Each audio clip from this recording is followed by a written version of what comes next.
Bonjour et bienvenue dans Une minute un livre. Je vous parle aujourd'hui de cet ouvrage, Au-delà du placard, Renverser la honte, repenser l'intime, de Florent Manelli, auteur et illustrateur, aux éditions Les Liens qui libèrent, que je remercie pour l'envoi.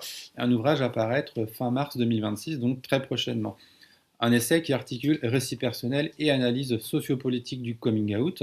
En effet, dans cet essai, Florent propose de repenser le coming out, non comme un simple dévoilement individuel, mais comme un geste intime profondément politique.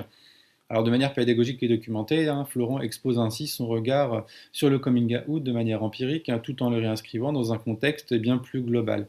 Il ne s'agit pas du tout d'une tentative d'universalisation de son vécu, mais plutôt une manière de le politiser, de faire entendre sa voix, de manière à ce que cette voix puisse résonner auprès de personnes non concernées, en montrant que celle-ci est loin d'être isolée, mais également auprès des personnes concernées qui pourront y trouver une force, un éclairage sur la honte et le placard. Alors qu'est-ce qu'un coming out? D'où vient finalement l'expression? Et que signifie être out? En quelques mots, un coming out est une révélation volontaire concernant une orientation sexuelle, une identité de genre, mais pas seulement, effectuée par la personne concernée. Un coming out peut se faire par étapes auprès de ses amis, sa famille, son milieu professionnel. D'ailleurs, on parle de coming out au pluriel, car un coming out est répété plusieurs fois. Et on parle d'ailleurs aussi plus rarement de coming in, c'est-à-dire la révélation que l'on se fait à soi-même. Alors Florent pose une question importante par rapport à cette fabrique du placard et au fait de renverser la honte. Se libérer, virgule, vraiment, pas d'interrogation. En effet, les choses ne sont pas si simples. Comment se libérer de ces normes de domination et de pouvoir, de contrainte à l'hétérosexualité? En effet, même si l'identification au groupe stigmatisé et le processus de dévoilement peuvent constituer en soi deux stratégies utilisées de manière consciente ou non pour protéger sa santé mentale et trouver des ressources sociales salutaires, les choses ne sont pas si simples.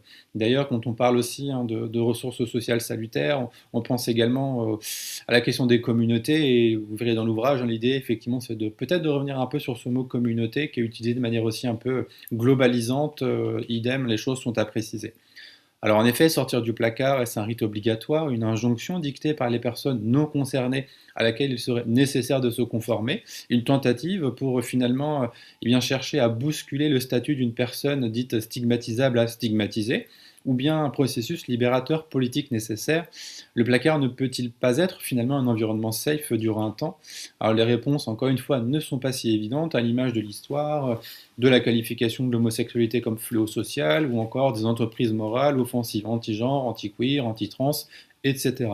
Alors être out pour être soi, pour politiquement s'affirmer, ok, mais être out et se heurter aux violences protéiformes, on peut comprendre que les négociations avec soi-même sont sans fin. Choisir le bon moment, le bon environnement, et ajoutons la charge pédagogique, la charge mentale, de justification, peut freiner des élans. Florent évoque notamment un certain nombre de travaux dans son ouvrage, notamment ceux d'Eve Kozowski-Sedgwick, féministe anti-homophobe, qui invite à penser d'ailleurs l'impasse de la polarisation habituelle homo-hétéro. Le placard, le silence et la panique homosexuelle, écrit-elle, structurent les récits bien avant d'être nommés politiquement, et on retrouve l'idée de comprendre les relations de pouvoir s'appuyant sur la définition moderne de l'homo et de l'hétérosexualité, qui ont été structurées par le silence notamment.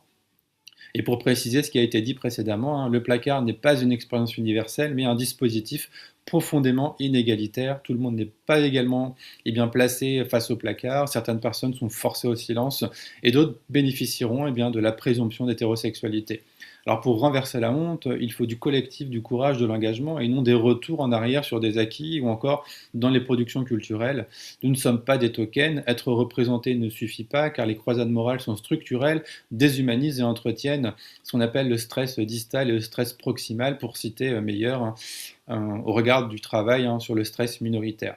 Et je cite ce qu'écrit Florent: nos luttes sont faites de victoires et d'échecs, de revirements et d'ajustements, comme autant d'événements qui se sont enchaînés et ont permis les grandes révolutions qui ont été plus tard mythifiées. Alors l'essai de Florent Manelli rappelle que le coming out n'est ni un geste simple ni une obligation universelle, mais un processus situé, traversé par des rapports de pouvoir, la honte et les luttes collectives. Alors je n'en dis pas plus pour vous laisser le plaisir de la découverte, un essai à découvrir lors de sa sortie fin mars. Je vous souhaite une bonne lecture à venir, une bonne découverte et à bientôt.